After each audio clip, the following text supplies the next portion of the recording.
اللہ کے دیدار کی طلب پیدا کرو، طلب مولا، فکر مولا، ذکر مولا، کثرت سے اللہ کا ذکر کیا کریں۔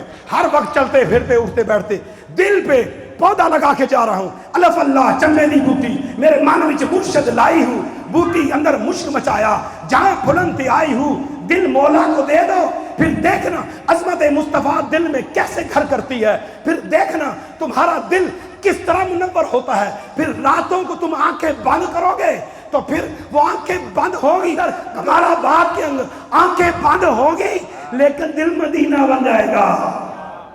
یہی دل ہے عرش معلا، یہی دل ہے طور تجلا، یہی دل ہے میرا مصلی۔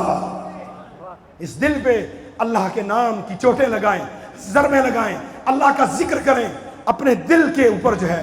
اور انڈیا سے ایک ہندو عورت نے مجھے کال کی، انہوں نے کہا میں نے یوٹیوب محمدی روحانی قافلہ پہ جب یہ ذکر سیکھا تو میری دنیا بدل گئی۔ میں ہندو تھی، اللہ اللہ کرتی سو گئی، خواب کے اندر ایک چہرہ نقاب آئے، کہا بی بی تیرا اللہ اللہ کرنا بڑا پسند، اٹھ تجھے مسلمان بنانے آیا ہوں۔ یہ ریکارڈ میرے پاس موجود ہے، اور اس بی بی نے کلمہ پڑھا ہے، مسلمان ہو گئی۔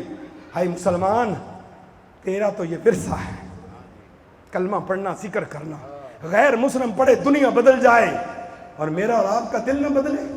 اس لیے کہ ہم گانے بجانے، فلم ڈرامے، بد نگاہی، جھوٹ، والدین کی نافرمانی، مجلس سے دوری، علماء کی قدر نہیں، اپنی مرضی کے ساتھ جی رہے ہیں۔ اپنی مرضی نہیں، مرضی ہے رب کریم کی، مرضی ہے مصطفیٰ کریم کی۔ یہ دین اللہ کا ہے، ان الدین عند اللہ الاسلام، یہ سچا دین ہے اور اس کے ماننے والے ہی کامیاب و کامران ہوں گے۔